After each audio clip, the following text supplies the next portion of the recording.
Narito na ang mga malalaking balitang Central Luzon ngayong araw.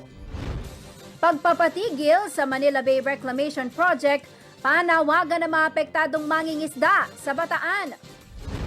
Pagbasura ng Supreme Court sa ilang probisyon ng anti-terror law, simula pa lamang daw ng mas malaking laban ayon sa mga human rights lawyer. Locally sourced furniture, higit na nagbigay ganda sa bagong passenger terminal ng CRK. At 35 pamilya binigyan ng pamaskong handog ng Corporate Guarantee at CLTV Linga Foundation Incorporated.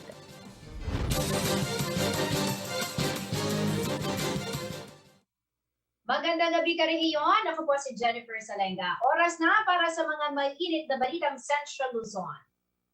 Kasabay ng nagpapatuloy na pandemya, mas tumindi raw ang pagsasawalang bahala sa karapatang pantao ng bawat Pilipino. Ayon po yan sa human rights lawyer at defender na si Atty. Virgie Suarez. Panawagan ni Suarez sa publiko, suriing mabuti ang mga iluluklok na kandidato at gawing basihan yung mga may pagpapahalaga sa karapatan ng bawat mamamayan. Narito po ang report.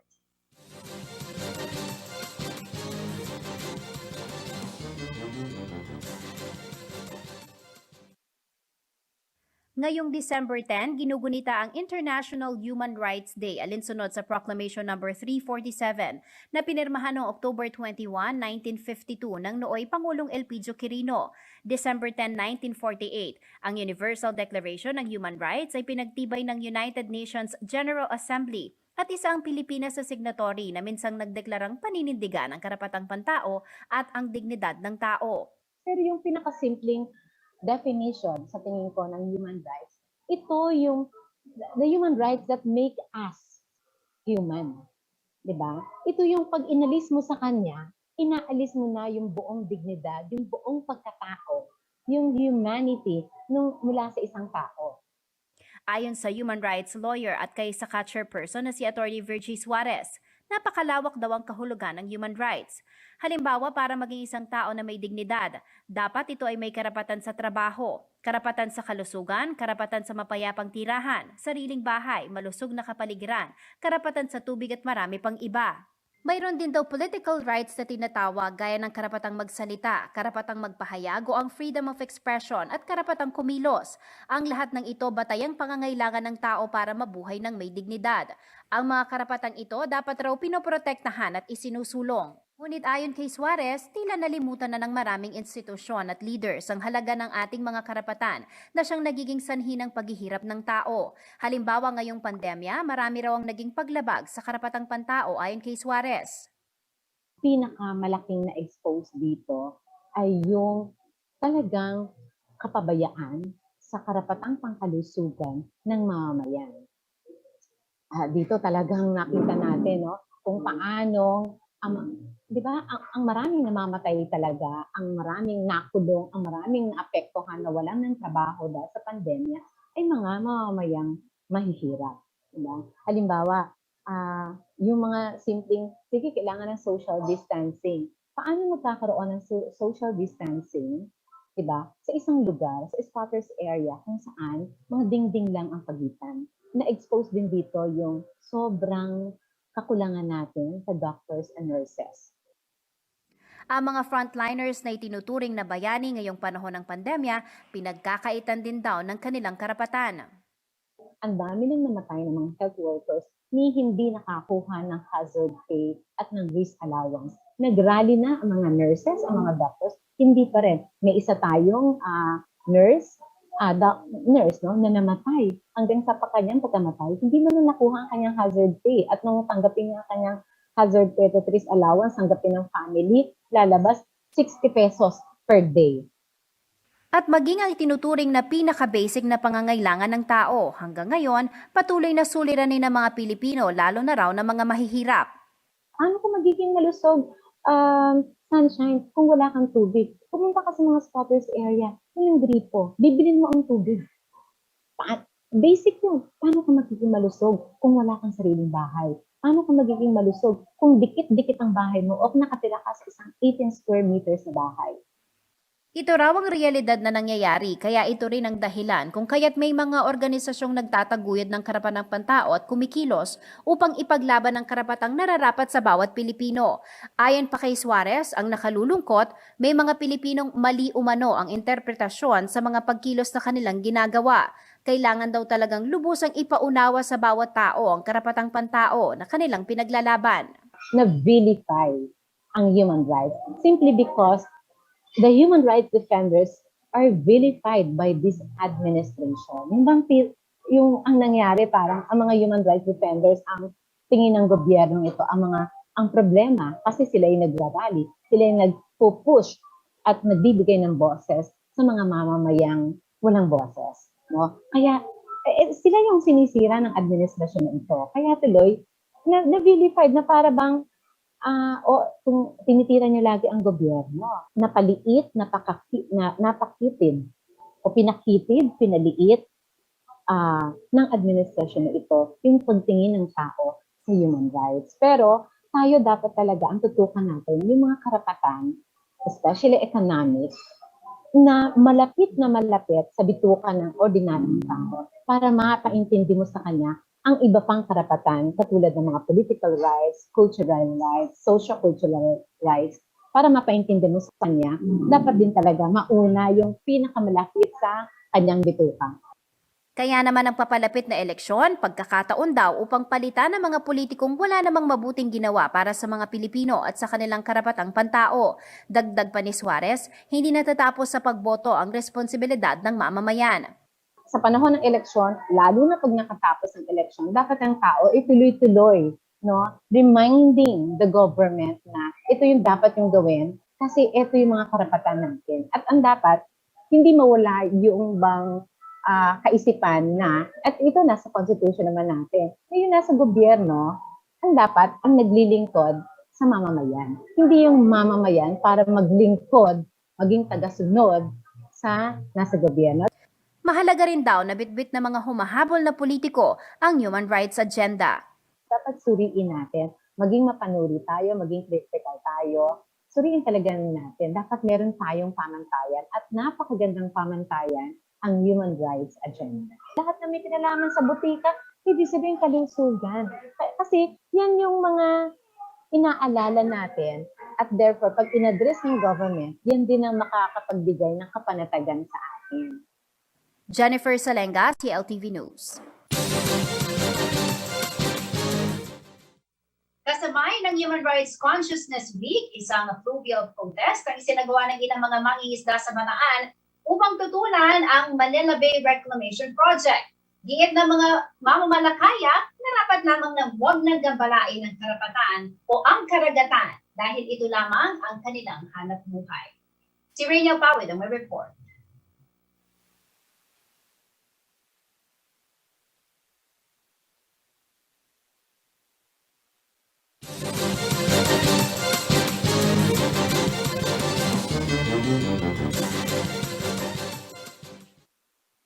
Higit 20 bangka mula Orion, Mariveles at Limay sa Bataan ang nakibahagi sa fluvial protest bilang bahagi ng Human Rights Week celebration.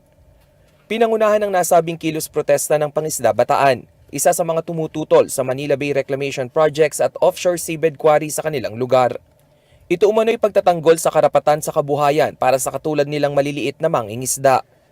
Sa oras na tuluyang masira ang karagatan, tiyak na raw na marami sa mga katulad nilang umaasa sa yamang tubig, ang kakalamang sikmura. Ang coastal area po ay paborito na lahat ng uri ng negosyo, no? Dahil po ang katwiran nila, ito po ay isang paraan kung saan mapapadali po yung kanilang pagta-transport ng kanilang produkto. At kaya naman po, bigla-bigla na lang po ay palalayasin yung mga mangingisda para lang po maipatupad nila yung kanilang proyekto. Samantala, nagpahayag naman ng suporta ang Commission on Human Rights sa lahat ng sektor para sa pagkamit ng pantay na karapatan lalo na ngayong pandemya. Sa opisyal na mensahe ni CHR Commissioner Karen Gomez Dumpit para sa selebrasyon ng Human Rights Week, iginit niyang lahat ay may karapatan upang makabangon sa dagok na dala ng COVID-19 pandemic. Mula sa trabaho, kalusugan, pagkain at hustisya, lahat umano ay bahagi ng karapatang pantao. Maging ang Armed Forces of the Philippines ginarantyahan ng taong bayan para sa kanilang patuloy na pagprotekta sa seguridad at karapatan ng bawat isa. Ipinagdiriwang ang National Human Rights Consciousness Week tuwing December 4 hanggang December 10 alinsunod na rin sa Republic Act 9201. December 10 naman ang selebrasyon ng International Human Rights Day. Ito rin ang petsa ng isapinal ng United Nations General Assembly ang Universal Declaration of Human Rights noong 1948. Rainiel Pawid, CLTV News. Sa pagbabalik ng CLTV News. Pagbasura ng SC sa ilang probisyon ng anti-terror law, simula pa lamang daw ng mas malaking laban ayon sa human rights lawyer. Labing isang bayan, isang syudad sa Central Luzon, nagdeklara ng total firecracker ban bilang pag-iingat sa darating na Pasko at Bagong Taon. Pagbibigay ng booster shot, 3 buwan matapos ang second dose ng COVID-19 vaccine, pinag-aaralan na ng IATF. Manatili nakatutok para sa iba pang mga nangungunang balita ngayong araw.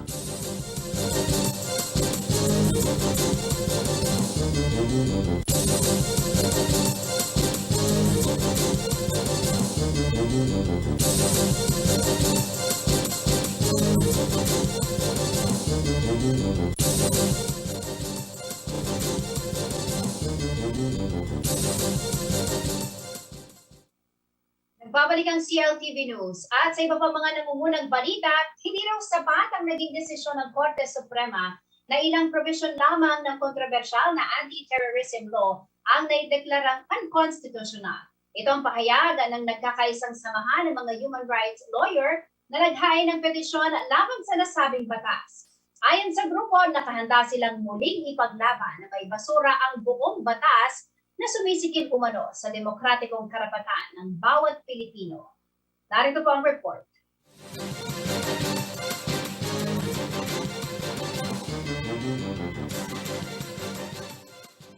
Sa botong 12-3, idineklarang unconstitutional ng Supreme Court ang ilang bahagi ng Section 4 ng Republic Act 11479 o ang Anti-Terrorism Law.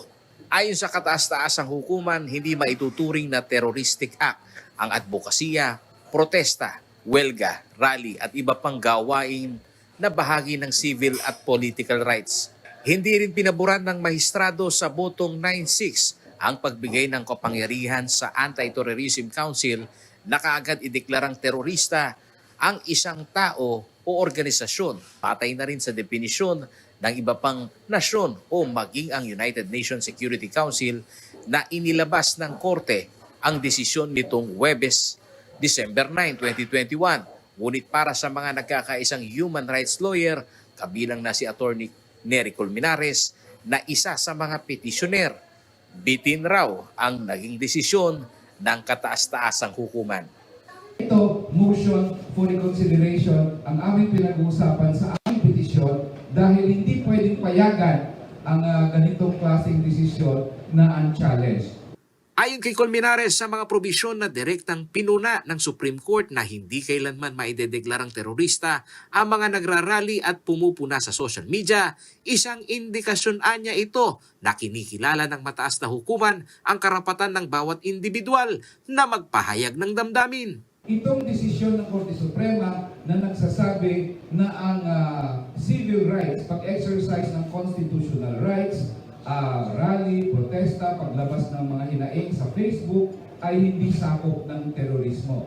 Ang tingin namin dyan, positibo naman yan. Kaya dapat, ang lahat ng mamamayan, dapat ilabas nyo ng hinaing nyo. Sumama na sa mga protesta kung gusto nyo. Ilabas na ang ating mga gustong sabihin na problema ng lipunan at panghawakan na natin siyempre ang desisyon ng Korte Suprema na hindi dapat kabigin na terorismo ang pag-exercise ng constitutional rights. Sa isang pambihirang pagkakataon na pagsama-sama ng Anti-Terror Law Human Rights Council, ani Colmenares, hindi lamang pumapagitna ang kanilang hanay sa merito ng probisyon na itinuturing na devastated o paggunaw sa demokratikong karapatan. This decision will not be left unchallenged. At itong panawagan sa lahat. Sana despite the decision, ituloy natin ang pagtutol sa terrorism law. Ituloy natin ang paglabas ng ating hinaing na ang terrorism law labag sa karapatang pantao, labag sa ating mga constitutional rights. Bilang kaisa sa 37 petitioner ng Anti-Terror Act, paniwala naman ni Atty. Howard Calleja, dalawang mukha ang naging tagumpay ng kanilang hanay.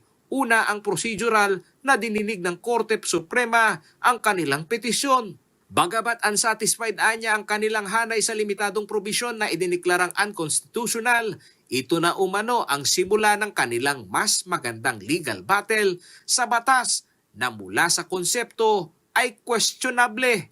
Bagamat kami po ay kinatigan sa dalawang proviso o sa dalawang portion na ito ay unconstitutional, sabi nga po ni Atty. Neri, hindi po natatapos dito ang laban. Dahil mas marami pa pong proviso o provision substantially na sa aming pong tingin ay labag po sa ating karapatan pantao. Bagamat wala pa umano silang hawak na kopya ng resolusyon, gustuhan niya nilang masilip kung papaano ang naging panukat ng mga maestrado sa hindi pagsama o pagbilang na unconstitutional ang ilang probisyon gaya ng mga sumusunod. Warrantless arrest o pwedeng ikulong ng mga pinaghihinalaang gumawa, nagpaplanong gumawa, nakikipagsabuatang gumawa ng terorismo hanggang 14 na araw na maaring pahabain pa ng 10 araw. Walang danyo sa inosente, tinanggal ng anti-terror law ang probisyon ng Human Security Act of 2007 na nagbibigay ng halos kalahating milyong piso na danyos perwisyos kada araw sa sinumang sospek ng terorismo na mapatutunayang inosente pala. Paninigtik o maaaring iwartap ng pasikreto o tiktikan ang mga pinaghihinalaang terorista sa loob ng 60 araw. Maaari itong palawigin pa ng 30 araw na designation ng Anti-Terrorism Council, pwedeng ideklarang terorista ang ATC, ang mga individual, organisasyon o asosasyon basta't may probable cause kahit hindi naman sila korte. Para naman kay Atty. Virgie Suarez, ang laban para sa Anti-Terrorism Act ay hindi lamang isang legal battle anya ito, na kailangang mailagay sa perspektiba ng bawat Pilipino na makibahagi sa laban ng buhay. Dahil ang batas na ito ay isang mitsa umano ng pagbibigay kapangyarihan sa pamahalaan na kontrolin ang karapatang mamuhay ng malaya. Yun yung iniingatan natin dito sa ating mga petisyon natin dito sa against anti-terror law. Kasi pag yung buhay na ang initin, pag buhay na ang inalis sa'yo, lahat na ng karapatang pantao inagaw na sa'yo. Kaya, panalo ba tayo dito? Hindi. Paulo G. Santos, CLTV News. Isang syudad at 12 munisipalidad sa gitnang Luzon ang nagdeklara ng total ban ng paputok sa pagsalubong ng Pasko at Bagong Taon. Ayon kay Fire Marshal Inspector Arvin Katipon, tagapagsalita ng Bureau of Fire Protection of BFP Region 3, hindi lamang ang paggamit ng paputok ang ipinagbabawal sa mga magdedeklara ng total ban at firecracker, kundi maging ang pagbebenta sa nasasakupan nito. May detalye ng balitang yan si Paulo G. Santos.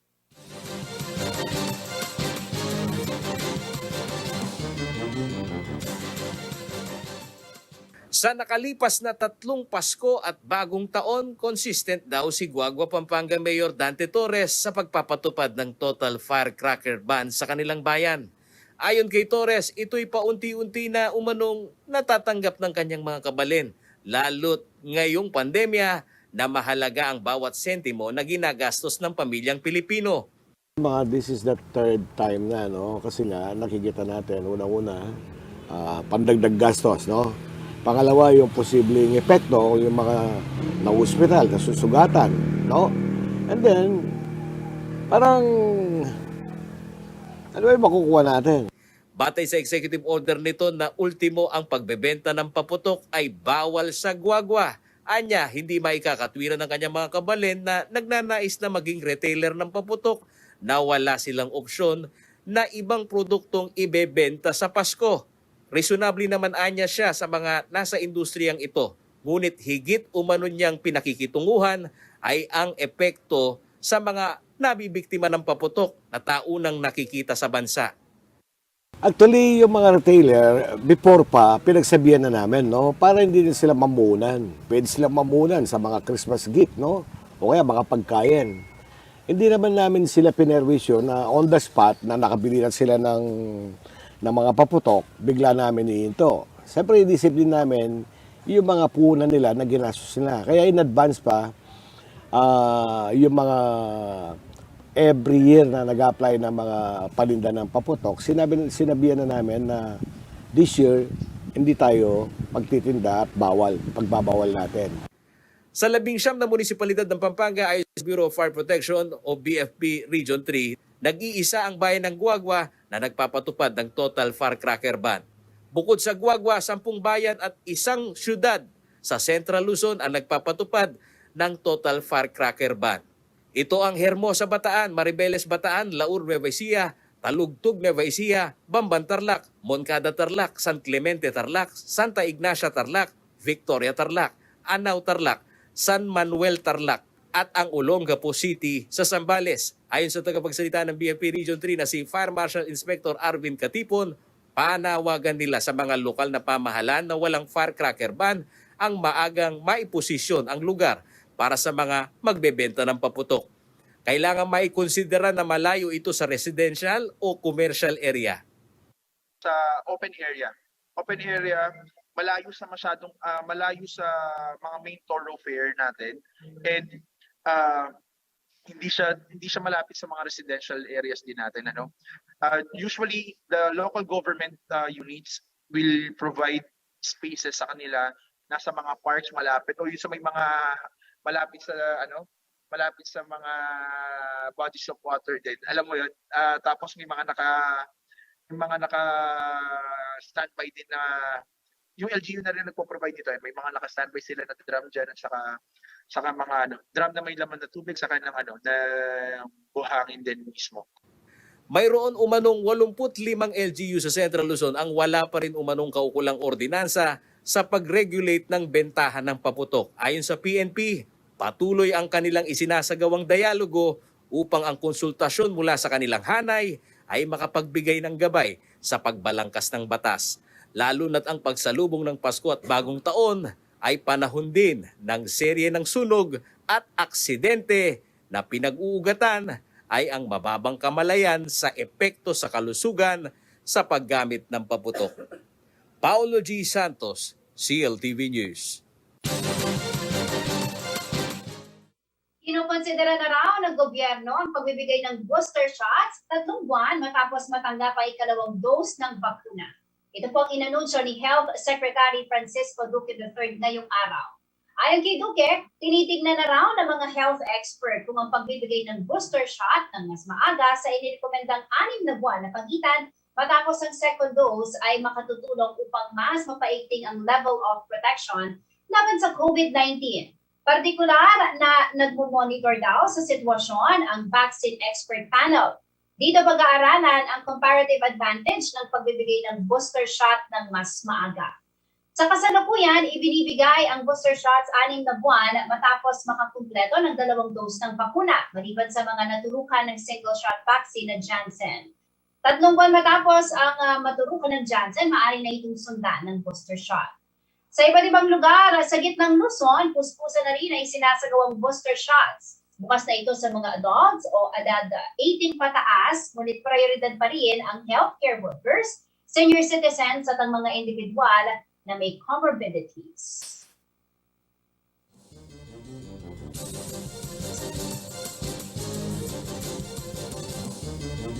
Sa pagbabalik ng CLTV News, kilalanin ang kandidatong si Vice Mayor Erwin Papaduyas, re-electionist mula po sa Aliaga, Nueva Ecija. Gusali ng Kapampangan Cultural Center, tapos na, ayon sa DPWH Region 3. Manatili nakatutok at magbabalik si LTV News.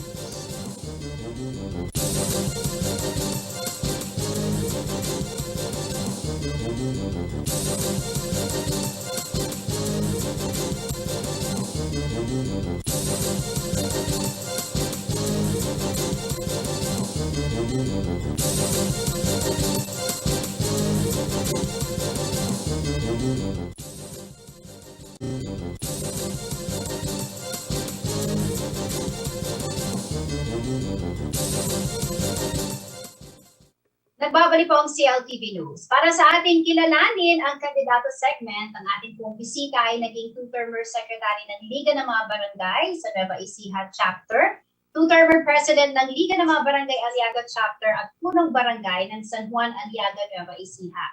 At taong 2019, naupo po siya sa kanyang unang termino bilang vice-alkalde ng munisipalidad ng Aliaga. Mga karehiyon, makakasama po natin ngayong gabi si re-electionist Vice Mayor Erwin Habaluyas ng Aliaga, Nueva Ecija.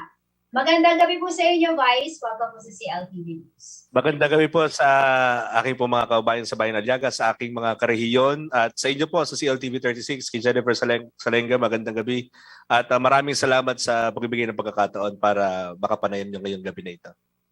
You're welcome, sir. Una po sa lahat, kumusta po kayo? Kumusta po ang mga kababayan ninyo dyan sa Aliaga, Nueva Ecija? Ako po ay okay na okay, ready na for the campaign at aking mga kababayan ay healthy and strong at kasalukuyan mababa ang aming COVID case at siguro ito yung tatag ng pagiging isang Aliagueño, yung kayang harapin yung pagsubok. Hindi lang siguro sa Aliaga, maging siguro ito yung natural spirit ng isang Pilipino. All right. Vice, ito po ang pagkakataon ninyo upang mas ipakilala po ang inyong sarili, lalo na sa inyong mga kababayan dyan sa Aliaga, Nueva Ecija. Kayo po ay nagsimula sa pinakamababa, which is sa barangay level. Yes po. At this is your first term bilang vice-alkalde ng inyong pong bayan. Sa mga panahong ito, ano po ba ang nagawa ni Erwin Habaluyas para po sa mga kababayan ninyo? Sa atin pong pagiging vice mayor, alam niyo po yung pagiging vice mayor, ang connotation lagi niya parang spare tire o dekorasyon lang. Pero may nababasa nga ako na sinasabi ang isang vice mayor o kung ano man ay hindi dekorasyon kung hindi may nagagawa din aksyon. Isa na dito, nais kong ibalita sa inyo na nung ukoy mo po bilang vice mayor noong 2019, ay nag-implement tayo kaagad ng mga policy procedures sa Sangguniang Bayan. So inayos natin dito kasi naniniwala ako doon sa aking advocacy, yung reform through legislation. So you need to reform, yung pagbabago magsisimula yan sa pamamagitan ng pagpasa ng mga panukalang batas na mahalaga para sa aking mga kababayan. And one na a landmark ng administrasyon o kaya yung panunungkulan ko sa Sangguniang Bayan is yung pagpasa ng tinatawag nilang Transparency Ordinance.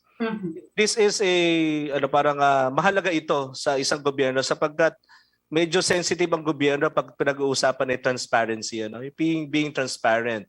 Yung mga dealings or yung mga contracts at yung mga information sa ating mga kababayan, mahalaga ito. Dahil a properly informed citizens ay mas matindi yung kanilang active participation sa gobyerno. At medyo sensitive ang gobyerno pag ganyan. Pero naniniwala ako na kinakailangan aktibong makilahok ang mga mamamayan. Kaya nga nagpasa ang Sangguniang Bayan ng isang transparency ordinance na kung saan ang aking mga kababayan ay makakahingi ng mga dokumento na kinakailangan nila for them to check whether or not yung kanilang mga taxes ay kung saan napupunta. So yun yung isa sa mga ginawa natin sa loob ng sanggunian. Pero ang susunod tanong, ano naman ang ginawa mo sa labas naman ng sanggunian? And I would like to share this with you. Nung time ng pandemic, we have launched, ang tawag namin ay WIN Medical Online Consultation. So I have 2 doctors with me and 3 nurses na nagagabay lalo na ng Delta Surge. So, ang ginawa namin ay we have managed to save lives, Madami mga kababayan ay takot papunta sa ospital. So, ang ginawa namin, we bring the hospitals to them within the comfort of their homes and we provide the best medical service na po pwede. So, I have 2 doctors na roaming around Aliaga and visiting them sa aking mga kababayan dahil takot nga So, yun ang ginawa namin during this time of the pandemic. At saka, syempre, walang pinipiling oras. Kahit this oras ng gabi, pag nahirapang huminga, nagpo-provide na kagad kami ng oxygen and even medicines. Kasi nga, pag nagkonsulta, kailangan na kagad mga antibiotic. So, ito ginawa namin. Itong program na to, pinanganak ito dahil doon sa pagnanais namin na hindi ka lang maging dekorasyon, yung pagiging vice mayor, hindi lang pagiging dekorasyon. Kung hindi meron ka rin kayang magawa. Ano? So bukod doon, kung familiar kayo sa Aliaga din, also my office, the office of the Municipal Vice Mayor, we have good relationship with the provincial government of Nueva Ecija. That's why ay pinagkakatiwalaan nila kami sa mga vaccination drive. So yung nagkaroon kasi dito ng scare no, tungkol doon sa bakuna na magiging zombie and everything, yung mga ganyang mga balita. So ngayon, unti-unti na ibalik natin ito yung tiwala, yung kumpiyansa ng mga kababayan ko sa Aliaga na magpabakuna. So sa pamagitan natin at maraming salamat sa provincial government ng Nueva Ecija, kay Governor Umali na pinagkatiwalaan tayo na pangunahan itong bakunahan. Ayun. So yung ginagawa ko natin ito mga several days ago. Kahapon lang katatapos lang namin ng yung bakuna namin. So naka 500 something kami na nabakunahan, which is malaking bagay kasi itong mahalaga. Mabakunahan ng ating mga mamamayan para makabalik na tayo sa normal at maging protektado sila. So yun lang sa mga ginagawa natin sa Office ng Municipal Vice Mayor at saka syempre yung aming anti-corruption drive, no? At mahalaga yan bilang sa Sangguniang Bayan, bilang tagapagbantay ng Kabangbayan. At isa din, nilaunch din natin yung Biserbisyong Win na FB Live, no? Tuwing Friday, nagkukonda kami ng live na mga stream at mga balitaan tungkol sa aming minamahal na bayan ng Aliaga. Kasi naniniwala ako na yung gobyerno ay hindi lang siya pag-govern, kasama na din doon yung teaching authority na nakakalimutan. We need to teach our people. And maniniwala lang sila if you are competent and credible enough to lead them. Okay.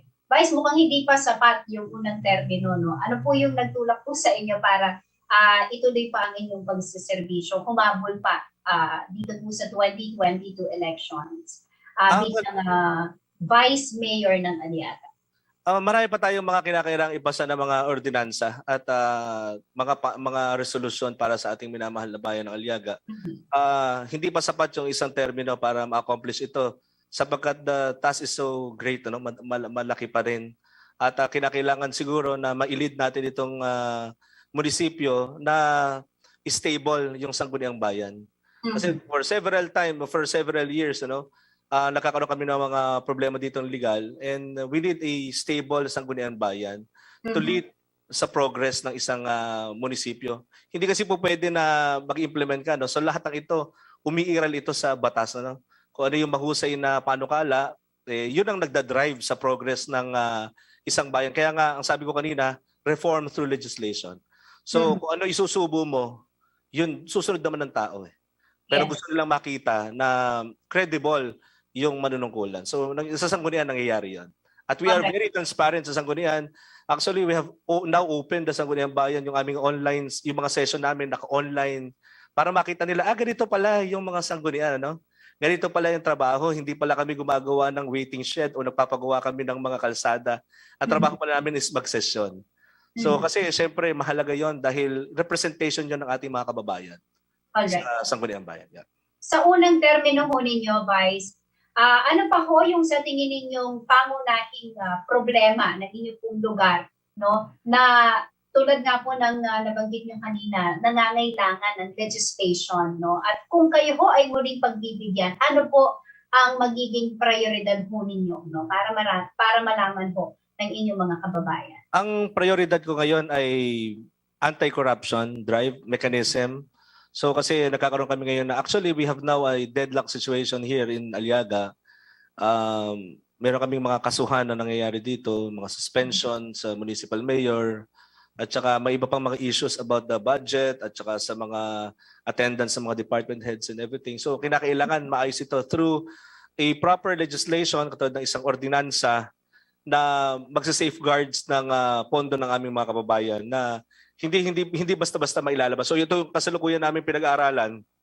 So eventually, baka makarating na rito susunod na legislative term namin. Sana pagkatiwalaan ako ng aking mga kababayan muli na magawa itong trabaho na ito, yung proper na recording at saka proper safeguards sa pondo ng aming minamahal na bayan ng Aliaga. Baka meron po kayong mensahe, no, bilang panghuli na nais pong ipaabot sa inyo pong mga kababayan na nanonood sa ating programa ngayon. Maraming salamat sa CLTV 36 sa pagkakataon na ito at sa aking mga minamahal na mga kababayan sa bayan ng Aliaga. Muli po, maharap po ako sa inyo, si Win Havaluyas, para po ipagpatuloy ang mga nasimulan ho nating paglaban sa korupsyon at paninindigan po para sa inyo. Ang kasaysayan po ang huhusga ho sa akin kung ang mga pininindigan ko po ngayong mga panahon na ito ay makikita ho natin. Pero naniniwala po ako si Win na lahat po ng ito na ginawa ko po para na paninindigan, prinsipyo ng mabubuting pamamahala ay para po sa inyo, para proteksyonan ang kabangbayan po ng bayan ng Aliaga. Lahat po na ito ginawa ko po para po mapaglingkuran po kayo. At sana po sa susunod po ng mga pagkakataon sa Mayo ay muli niyo po akong pagkatiwalaan. Sapagkat itong tiwala po na ito, hiram lang naman po namin sa inyo. At sana po ay maging karapat-dapat po ako sa tiwala po na ipinagkaloob niyo po sa akin. Alright, sa mga taga-Aliaga, narinig na ho natin na ilan sa mga plataforma ni Vice Mayor Erwin Habaluyas, ano? At nasa inyo pong kamay kung bibigyan pa po ninyo siya ng pagkakataon upang magserbisyo. Anyway, maraming salamat po sa inyo, Vice. Good luck po sa inyong kandidatura at mag-iingat po kayo. Maraming salamat po. God bless po. God bless you, sir. Mga karehiyon, re-election is Vice Mayor Erwin Habaluyas ng Aliaga, Nueva Ecija. Sa ibang balita, kasabay ng 450th founding anniversary ng Pampanga, ibinalita po ng Department of Public Works and Highways o DPWH Region 3 na halos tapos na ang Kapampangan Cultural Center. Pinasalamatan naman ni Foundation for Lingap Kapampangan Incorporated Chairman Emeritus Father Resty Lumanlan ang mga nagmalasakit na maitulak na maitayo ito. Ito po ang report.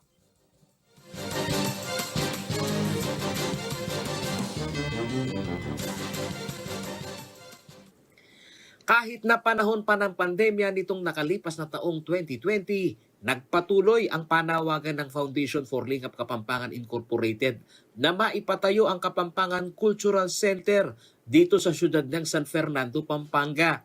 Nasubaybayan ng CLTV News Team ang legacy ng Foundation na maisakatuparan ang gusali na magsisilbing tahanan ng pagkakakilanlan ng lahing Kapampangan. Matapos ang isang taon, binalikan ng CLTV News Team ang gusali ng Kapampangan Cultural Center o KCC. Ibang-iba na ito kumpara dati. Pinturado na at maging ang restoration ng heritage architecture design nito mula sa sukat ng mga bintana ay napreserba. Ayon kay Department of Public Works and Highways o DPWH District Engineer Almer Miranda, nasa 100% na ang completion ng gusali. Yung balanse pong 85% ng 20 million na for later release, nakompleto na po natin yun. Na-release yun later part ng 2021. So all in all po, yung project natin sa Kapampangan Cultural Center, tapos na po siya. Nakasunod na rin umano sa plano pati ang site development ng compound ng KCC. Sa kakulangan lang ng budget na na-release, meron tayong hindi nagawa doon sa site development na lang. So sa labas, pero yung main building natin, natapos na po natin. Milestone ang 450th founding anniversary ng Pampanga at ang pagkakatindig ng gusali ng Kapampangan Cultural Center ay isang bahagi ng kasaysayan ng lalawigan na dapat daw pahalagahan ng bawat Kapampangan. Very timely po at good news ito para sa mga Kapampangan na itong proyektong ito magpapatunay na tayong mga Kapampangan at ang Pampanga hindi nahuhuli. So ito na yung magsisilbing simula ang pagkakaroon pa natin ng mga ibang proyekto dito para sa Kapampangan. Samantala, bilang chairperson emeritus ng Foundation for Lingap Kapampangan Incorporated, nagpasalamat si Father Resty Lumanlan sa pagsasakatuparan sa kanilang hangarin na ito'y maipagawa. Anya, nararapat na ito'y pagmalasakitan dahil ang Pampanga ay napag-iiwanan sa ilang probinsya na matagal nang may cultural center. Siyempre, pasalamat. Dito lang kanya eh. Pero kulang niya pa kanya yan. Dakal niya pa kulang yan. Building niya yan. Hindi niya pa dapat nagawang ganyan. Kasi Cultural Center, Kapampangan Cultural Center, huling yung Pampanga, pawalang ganabi, alayang kultural. Sa week-long na pagdiriwang ng 450th founding anniversary ng Pampanga, mula sa mayamang kultura ng Kapampangan na bihasa hindi lamang sa sining at nakakasabay sa modernong panahon, Ang ipinagpupunyagi ng provincial government ay ang resiliency o kwento ng pagbangon nito, hindi lamang sa panahon ng pananakop, kundi sa iba't ibang hamon ng trahedyang kinaharap nito. Nakadikit din sa kaugalian at kasama na sa makulay na kasaysayan ng Kapampangan ang pagbangon sa pananalasa ng pinatubo at maging ang inaasahang pagbangon ngayong pandemya. Paulo G. Santos, CLTV News. Sa pagbabalik ng CLTV News, 35 pamilya binigyan ng pamaskong handog ng corporate guarantee at CLTV Linga Foundation Incorporated. Manatiling nakatutok at magbabalik ng CLTV News.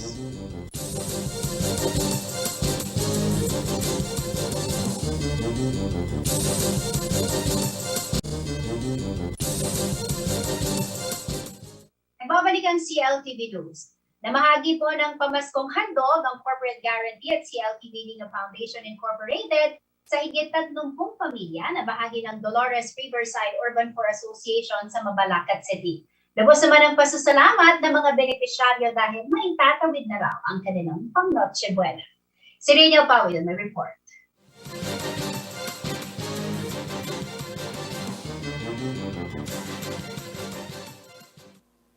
Isang Dolores Riverside sa pinakakapos na komunidad sa lungsod ng Mabalacat sa Pampanga. Kaya naman ngayong nalalapit ang Pasko, silang napiling benepisyaryo ng pamaskong handog mula sa Corporate Guarantee at CLTV Linga Foundation Incorporated. Para sa benepisyaryong si Rosan Carmen, malaking bagay ang natanggap na grocery pack at bigas dahil kahit papano'y may mapagsasaluhan na raw sila sa Pasko. Dahil po sa hirap ngayon at pandemic, malaking blessing na po yun sa amin. Nagpapasalamat na po kami sa binigay nilang pagpapala po. Taon-taon naging advokasya na ng Corporate Guarantee ang magbigay tulong sa mga kababayan nating higit na nangangailangan. Paraan daw ito ng kanilang pasasalamat sa iba't ibang sektor na patuloy na sumusuporta sa kanilang negosyo. Kahit tayo na little way, alam namin nakakapagpasaya kami ng mga kapatid natin, no? Especially yung mga marginalized at saka yung less fortunate brothers and sisters natin. No? Kahit ganitong pandemya, so si Lord patuloy pa rin binibless yung company namin na Corporate Guarantee para po makapagbigay ng mga simple or sabihin na natin na hindi naman ganun kano pero at least nagpapasalamat pa rin tayo. Unang-una yon sa Panginoon at nakapag-share po tayo sa mga kapuspalad na mga kapatid natin. Tiniyak naman ng Corporate Guarantee at CLTV Linga Foundation Incorporated na hindi ito ang una't huling kahalintulad na programa para sa ating mga kababayan. Hangad nilang mapaabutan ng tulong ang lahat ng ating mga kababayang patuloy na bumabangon sa krisis na dala ng pandemya. Reniel Pawid, CLTV News. Bukod sa world-class architectural design ng Clark International Airport New Terminal Building, agaw pansin din dito ang ilang locally sourced furniture gaya na lamang ng mga sofa at table na inspired sa Pampanga River. Ang makapukaw gandang disenyo ng bagong paliparan sa Clark ating pong silipin sa report ni Reniel Pawid.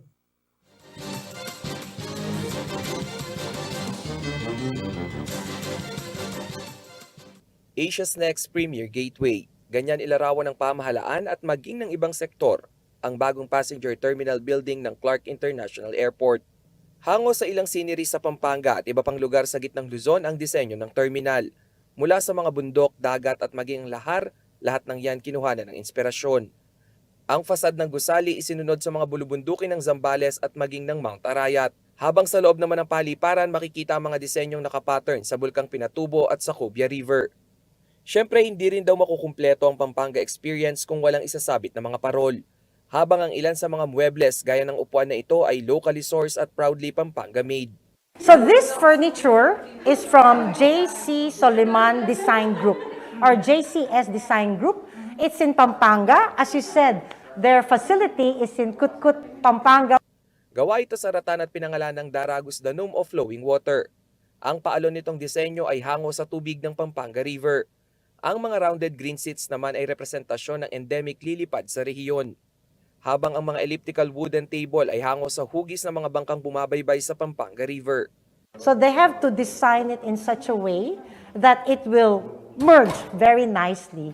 So they were inspired, as we've said, by the flowing water in Pampanga. So you can see they even use rattan. All set na rin ang mga contactless booth na makatutulong umano para mas mapabilis at maging hassle-free ang travel experience. Nandyan ang self-check-in machine, self-bag drop counter para sa iyong mga bagahe, at maging ang immigration counters na mayroong para sa mga buntis, PWD, senior citizen, Philippine passport holder at foreign passport holder. Malawak din ang arrival area. Ayon sa Luzon International Premier Airport Development Corporation o LIPAD, magpapatupad din daw ng silent airport policy sa bagong passenger terminal. Ibig sabihin tanging sa mga monitor lamang sa paligid pwedeng tumingin ng mga flights at hindi ito i-announce sa mga speaker sa buong airport upang mas maging relaxing ang biyahe para sa mga pasahero. Inaasahang sa quarter 2 ng susunod na taon ay magiging operational na ang New Clark International Airport. Makatutulong umano ito na mapaluwag ang air traffic sa Ninoy Aquino International Airport o NAIA. Ayon sa LIPAD, 8 million passenger per annum ang target ma-accommodate ng naturang paliparan na may lawak na 110,000 square meters. Rainiel Pawid, CLTV News. Sa kabila ng pandemya, hindi raw napaghina ng loob ang mga taga-barangay Kalulot para makumpleto ang kanilang higanting parol. Isa na raw kasi itong tradisyong may tuturing kaya patuloy sila sa pagsali sa pinakaabangang Giant Lantern Festival. Silipin natin ang kanilang paghahanda sa ulat na ito.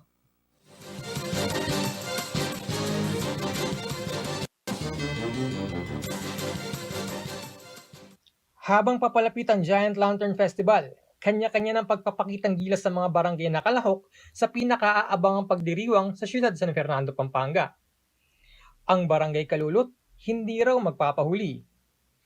Ayon kay Kapitan Angel Wihangco ng Barangay Kalulot, mula umano nang maupo siya bilang kapitan noong 2011 ay siniguro niya na laging kasali ang Barangay Kalulot sa tao ng Giant Lantern Festival.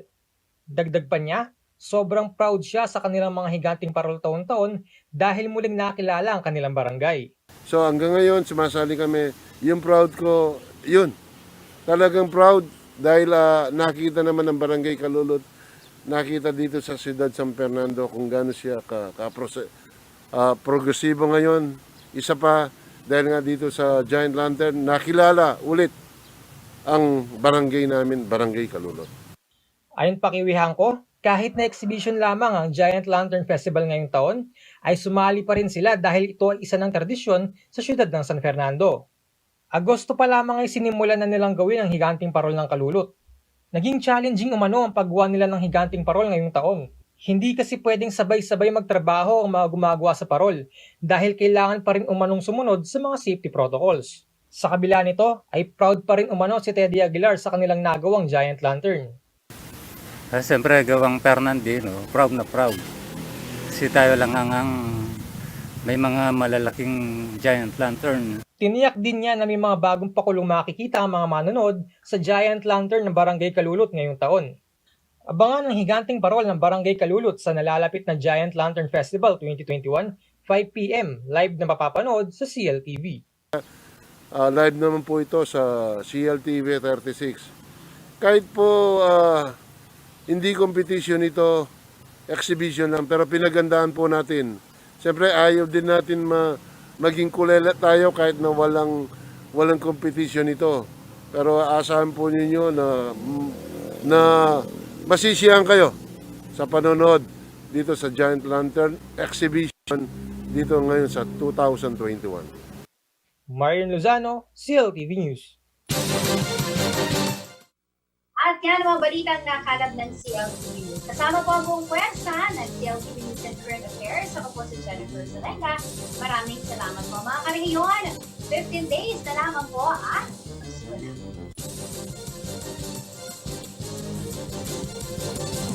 Thank you.